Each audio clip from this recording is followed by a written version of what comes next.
Check, check, check. Check, check, check. 1, 2, 3. Check, check, check. 1, 2, 3, 4, 5, 6, 7, 8, 9, 10. Good. Check, check, check. 1, 2, 3, 4, 5, 6, 7, 8, 9, 10. Good.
Folks, thanks for being here today. I'm John Stiles with Attorney General Ellison's office. I just want to make clear that Attorney General Ellison will be speaking today and then taking your questions.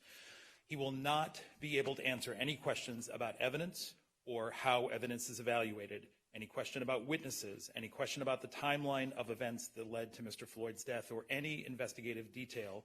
It is all under investigation. It is currently confidential, so I just want to set that expectation right now. With that, Attorney General Ellison.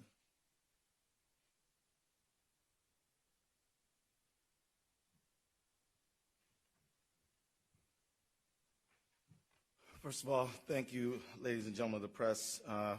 Myself and my friend Mike Freeman want to share some information with you. I want to begin with a reminder, and that is that we're here today because George Floyd is not here.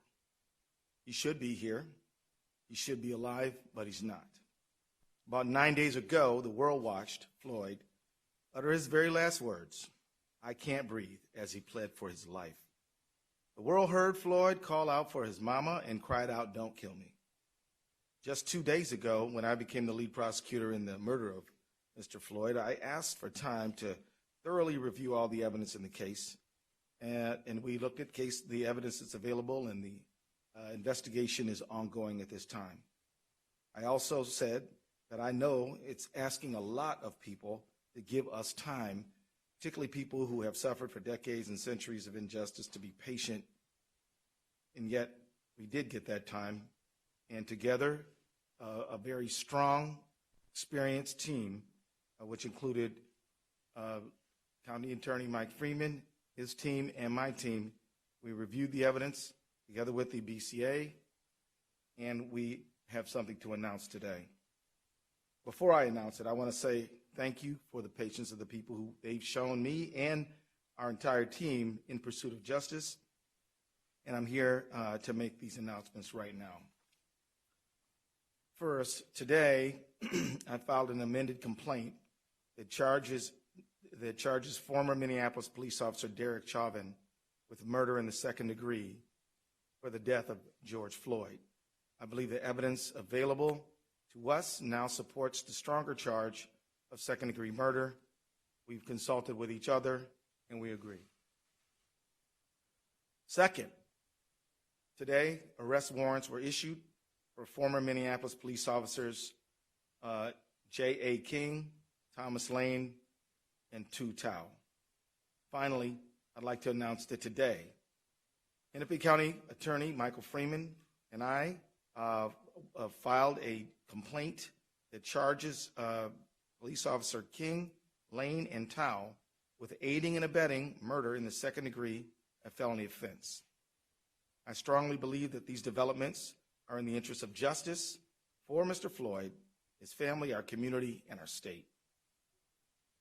I'm the lead prosecutor in this case. I'll be speaking and addressing the public. But this is absolutely a team effort. We are working together on this case with only one goal: justice for George Floyd. I want to thank first Mr. Hennepin County Attorney Mike Freeman, who has been a true partner in this matter at every step of the way. His experience and insight have been invaluable and will continue to be counted on by the team. I also want to thank County Attorney Freeman's professional staff who have cooperated and worked together with my staff and the investigating officers from the very minute this case started. I also want to thank Superintendent Drew Evans of the Bureau of Criminal Apprehension and his professional staff for the care and speed with which they are conducting this investigation. And I want to thank especially U.S. Attorney Erica McDonald and Special Agent in Charge Rainer Drolskagen, who are conducting a parallel federal color of law investigation. I have heard directly from the leadership of the Department of Justice that there is full support for her leadership in pursuit of her investigation. And as she put it so well, one team, one goal, one mission. I agree 100%. As I said earlier, I thank Mr. Floyd's family.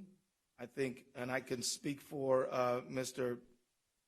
Freeman and I jointly thank them along with U.S. Attorney McDonald, we thank the community for their patience in allowing us the time and space we need over these days to lay these charges. As it is so hard to do, I now ask for continued patience. This case continues to be under investigation. We will not be able to say very much publicly about the investigation, except that we encourage anyone who believes that they have evidence in this case to come forward and to be cooperative with the investigation.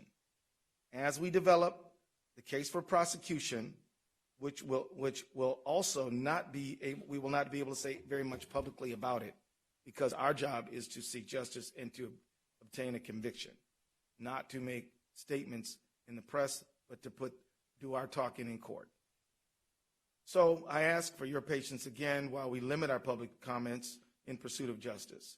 I also ask for your trust that we are pursuing justice by every legal and ethical means available to us. I also want to add a word of caution.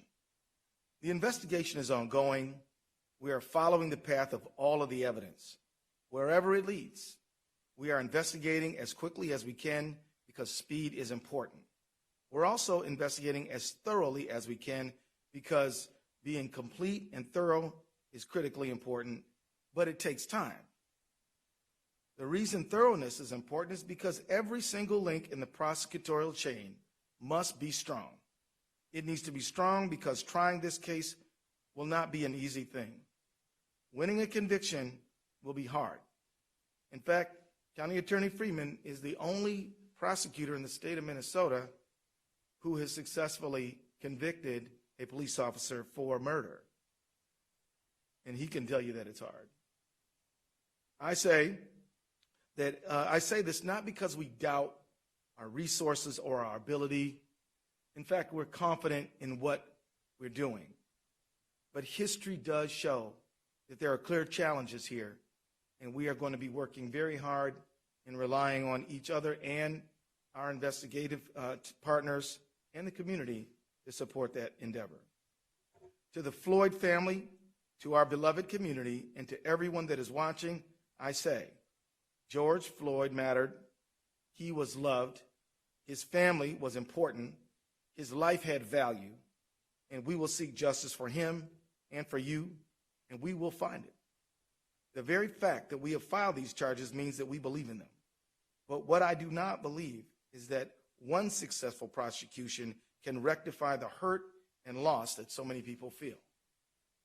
The solution to that pain will be slow and difficult work of constructing justice and fairness in our society. That work is the work of all of us. We don't need to wait for the resolution and investigation of this case to start that work. We need citizens, neighbors, leaders in government and in faith communities, civil and human rights activists to begin rewriting the rules for a just society now. We need new policy and legislation and ways of thinking at the municipal, state, and federal levels. The world of arts and entertainment can use their cultural influence to inspire change that we need. There is a role for all who dream of a justice that we haven't yet experienced. In the final analysis, a protest can shake a tree and can make the fruit fall down. But after that fruit is in reach, collecting it and making the jam must follow. The demonstrations and the protests are dramatic and necessary, but building just institutions is more of a slow grind, but equally important. And we have to begin that work as well. We need your energy, and we need everyone's help right now. Thank you very much. We'll take a few questions. Yes, ma'am.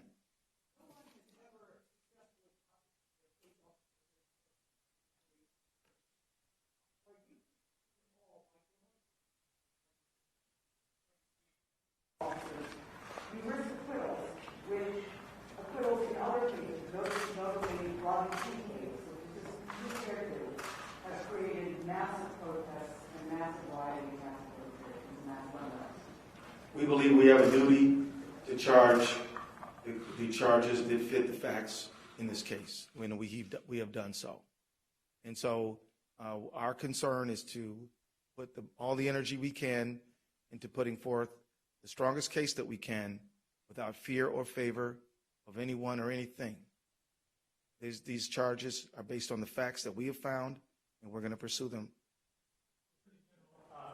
The Ellison County attorney, obviously, got the case from him.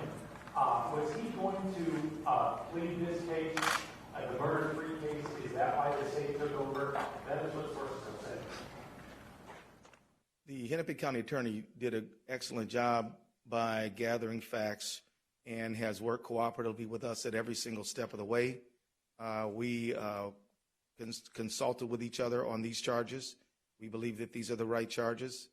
Mike Freeman and I we've signed a complaint for these additional charges, and so that's what we're doing. So the whole nation, indeed the whole world, has been awaiting some type of announcement from your office. Can you describe the process involved in your deliberation and what impact you think today's decision might have, not just in Minneapolis, but for those across the country watching you right now? unfortunately, I can't delve into our deliberative process, but what I will tell you generally is we gathered all the facts that we could. We reviewed the criminal statutes. We looked at case law. We consulted with each other, and we arrived at these charges. We believe that they're justified by the facts and the law. What does this impact have on them, this decision? The pursuit of justice is always good and right. And I want to signal to them that we hope that they continue to raise the cause of justice, but do it in a peaceful manner. It is their right to express themselves. And with that, I will say that they should continue in their own communities to get together to build just police community relationships. We need the faith community to be involved. We need arts and entertainment to help inspire us toward justice. We need everybody. There's a lot more to do than just this case, and we ask people to do that. Chris,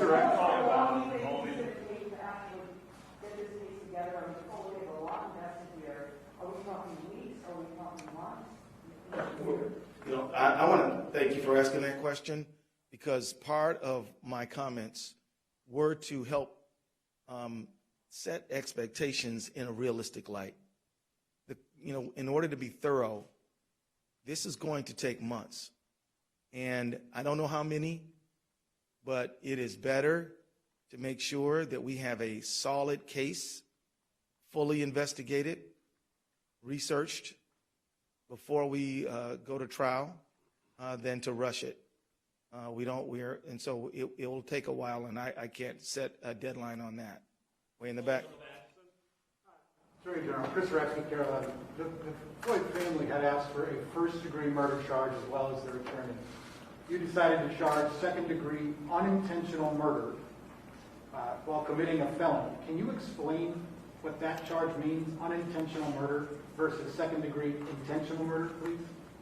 Well, according to Minnesota law, you have to have premeditation and deliberation to charge first-degree murder. Second-degree murder, you have to intend for death to be the result.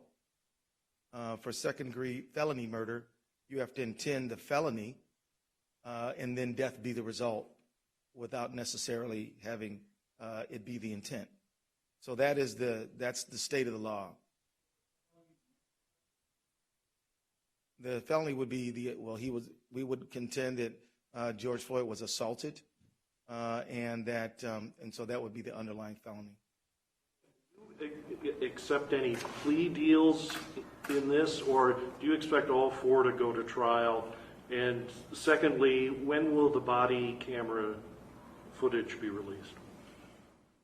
I really don't have any idea of what plea negotiations or anything like that. That's simply way too early to begin that conversation. At this point, we are preparing to try this case. If something else happens along the way, we'll see. But at this point, we don't have any plans in that direction. Body camera footage? That is something that I will I don't have anything to report right now. At this time, we're focused on investigating the case. And so I think at this time, I will consult with the BCA and other partners on the case, and we'll come to a conclusion about that. Again, we believe in transparency, but we also believe in a thorough investigation, most importantly. General, have the 3 officers been taken into custody? I'll allow Mr. Drew Evans to address that issue. Yeah. Good afternoon. My name is Drew Evans. I'm the superintendent of the Minnesota Bureau of Criminal Apprehension. We are in the process of taking the officers into custody. I can report that 1 is in custody now, and the other 2 we are in the process of taking into custody and expect them to be this afternoon. Could you share about, have these officers provided any statements to your investigators, which traditionally happens after a death in custody? Have you spoken with them? I will, as the Attorney General said, we can't speak about all the details of the case other than what's really in the complaint at this time. I will tell you with any investigation, as I've told you all from the very beginning, we have teams of investigators from the BCA jointly investigating this with the FBI, trying to obtain all information. In this case, I will tell you that is a regular course of all of our investigations to attempt interviews with all of the officers. We have interviewed numerous individuals in this case, and additional information will be provided as we move forward. Derek General, do you have the folks you need to do this, or you'll be seeking some sort of outside counsel or special counsel as you're authorized to do under the law? At this time, I believe we have the team to complete this work. I would like to just introduce David Voigt as well. He is a deputy at the Attorney General's office. He heads the criminal division, and he has the lawyers to get this done. And also we have some experienced lawyers at the Hennepin County Attorney's Office. We're working on this thing together. In terms of the timing of this decision, I know the Floyd family was hoping to be able to have more information on these charges before the memorial tomorrow. How much did that factor in your decision, as well as the protests with them calling for these across the country as well and growing there? You know, I could say that I did not allow public pressure to impact our decision-making process. I was prepared to withstand whatever calls came. We made these decisions based on the facts that we have gathered since this matter occurred, and made the charges based on the law that we think applies. So that's my answer. Yeah.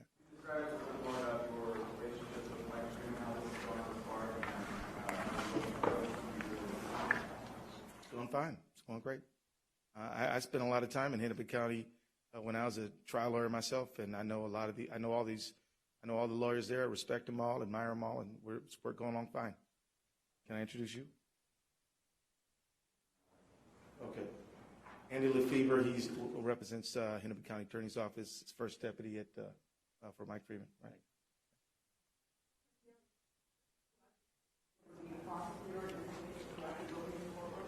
No, that I'm going to let the people who prosecute cases every single day to prosecute this case. Now, it is true that I've tried a lot of cases, and I've tried homicide cases, but on the other side of the courtroom. The people who know how to prosecute, I'm going to let them do that work.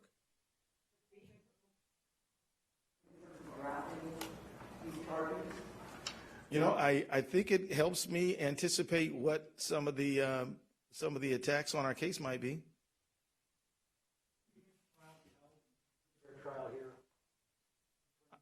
I see no reason why we can't get a fair trial here. With the charges that were just filed, my math is correct. Do the 3 officers now face the potential same maximum sentence as Officer Chauvin? Yes. Well, yes, sir. I apologize if you've addressed this before, but does your involvement in this case now put you on the sidelines in terms of the legislative process and working for police reform legislation? No.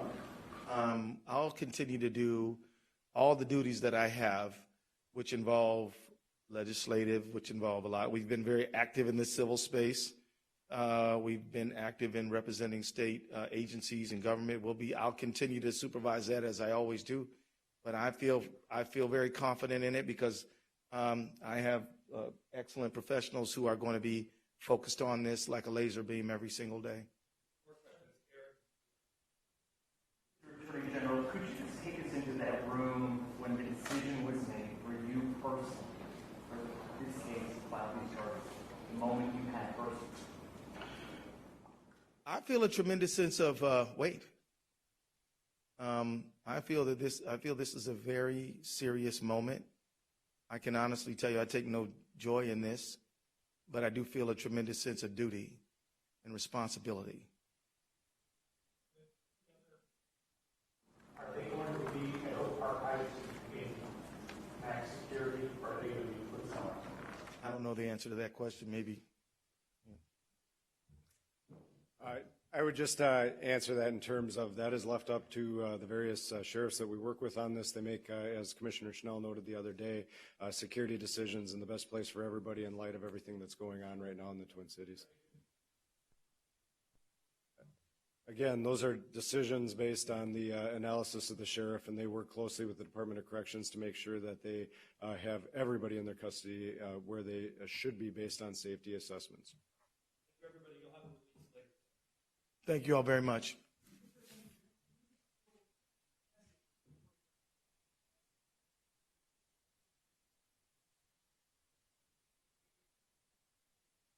I will say to them that I pledge and I promise to hold everyone accountable for the behavior that we can prove in a court, and that if I don't charge it, it means that we did not have the facts to do that. So I'll simply say that as the people who are legal professionals, professional prosecutors, we are taking our duty seriously, and we are working with the people who gather the facts, and we have done the work that we believe is possible, ethical, and right.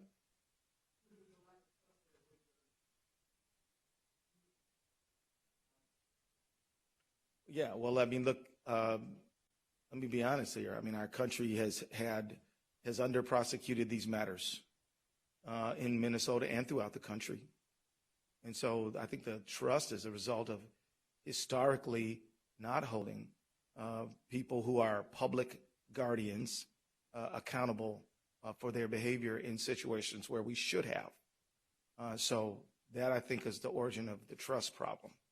But we can't control the past. All we can do is take the case that we have in front of us right now and do our good faith best to bring justice to the situation, and we will.